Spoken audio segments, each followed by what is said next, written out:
The college football playoff rankings brought to you by AT&T.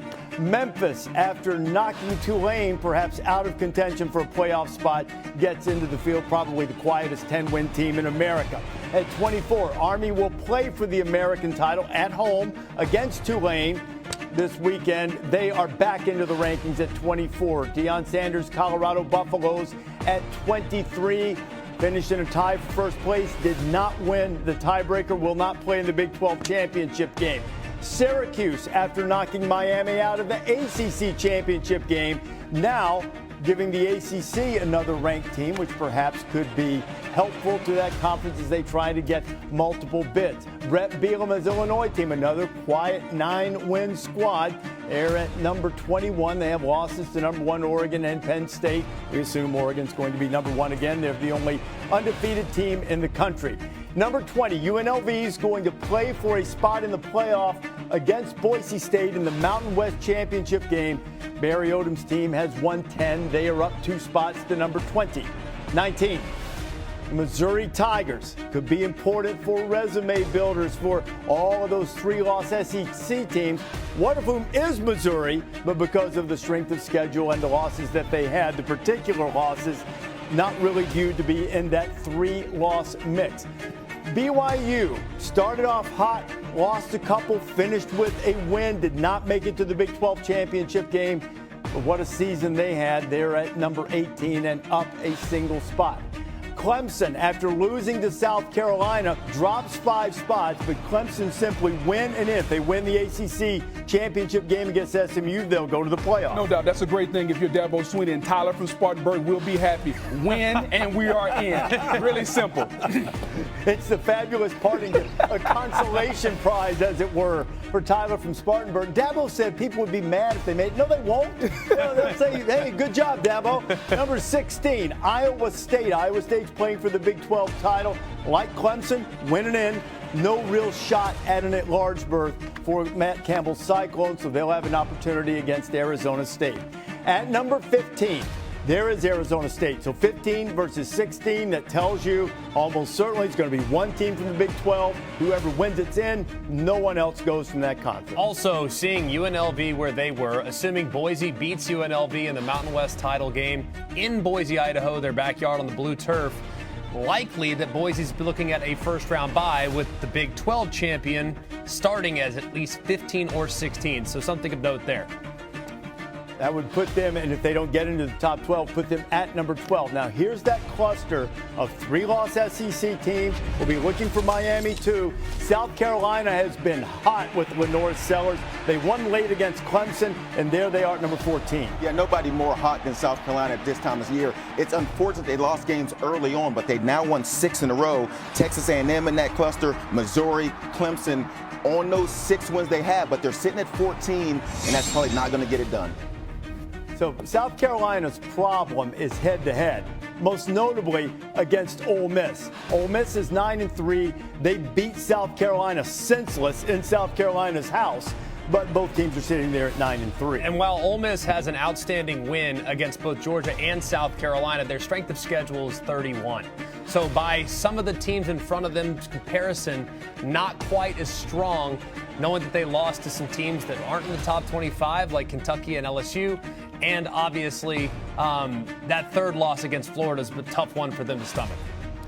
So now this is where we're at the spot of where the last team in and first team out. And at the moment, after Miami lost at Syracuse, no real great wins for the Canes this year, and the Canes dropped 6 spots. I think Miami losing 2 of their last 3 really hurt them, Georgia Tech and Syracuse. And we were really waiting to see where Miami was compared to Alabama. So we talked about the last team in.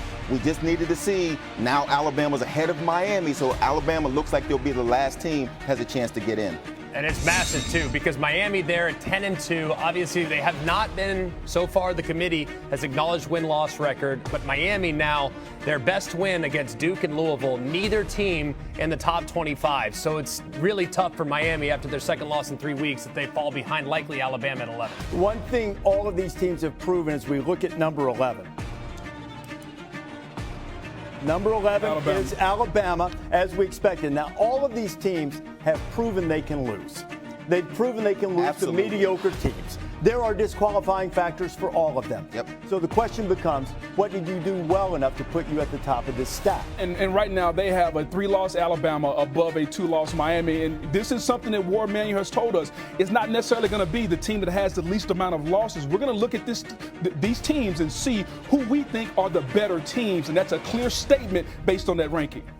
So this would put, as I look at it, as we decipher it, because we're seeing these rankings when you do, that would make Alabama the last team in the field at the moment.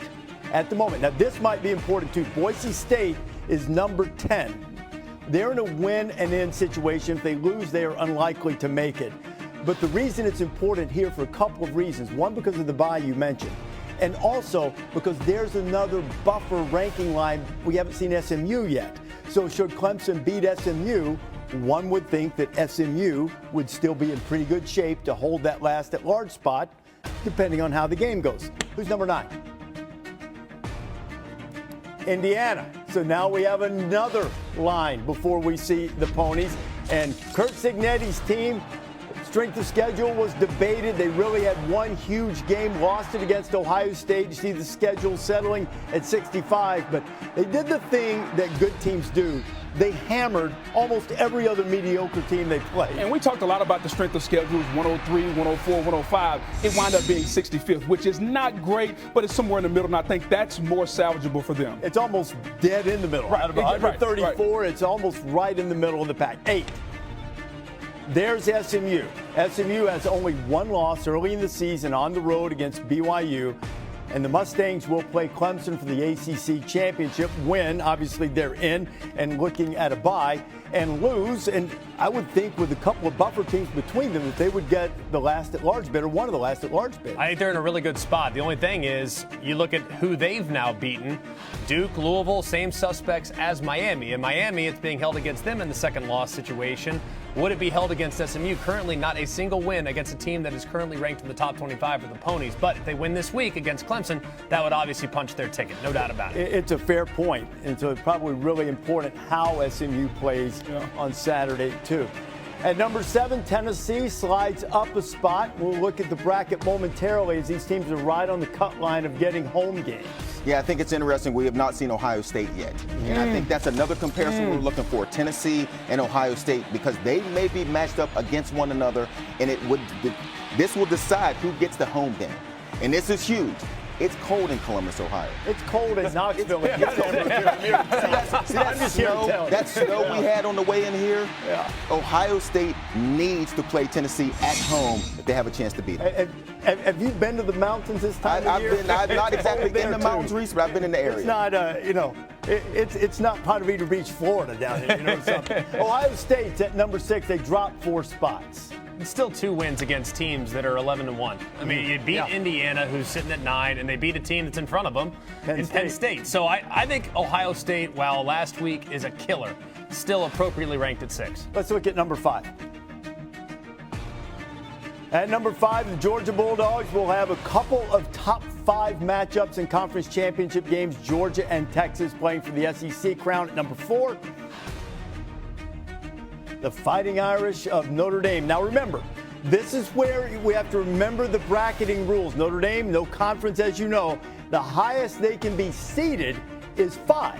That's so they can't get a first-round bye. The best scenario for the Fighting Irish is that they would be seeded 5th. I think if I were Notre Dame, I'd feel really good. We're in, and 99% of the time, they're going to host a first-round game at their spot. So Notre Dame should feel really, really good right now. 20th, 21st, somebody's playing in South Bend. In South Bend. It's gonna be and it's going to be cold. Now there it's cold. Now there it's cold. Now that's cold. It's a different level, Joey. At number 3, Penn State. Penn State in the Big Ten championship game, benefiting from Ohio State's stumble against Michigan. At number 2, we presume will be the Texas Longhorns. It is Texas and Georgia in the SEC, and Oregon and Penn State playing for the Big Ten championship. So now you've seen the top 25. So now let's go through and show you how these teams will be placed in the bracket. Remember, to be in the quarterfinals, you have to win your conference championship game. So how we're doing it is the highest ranked teams from a conference at the moment. That would give Oregon, Texas, SMU, and Boise State first round byes. Arizona State, the highest of the outside the top 12, but the 5th highest ranked champion. They get in automatically. They would play at Penn State. Ohio State would have a home game. Notre Dame and Georgia, under the current scenario, would play a home game. And look at that, the potential for a third Georgia-Texas matchup if that were to be unveiled like this. Indiana at Georgia. Oh, Alabama and Notre Dame, the first year of the expanded playoff. Tennessee at Ohio State and Arizona State at Penn State. The controversy, the question will be for the last team in at the moment. It may not be a point at the end, but what do you think about what the committee has said up to this point? Well,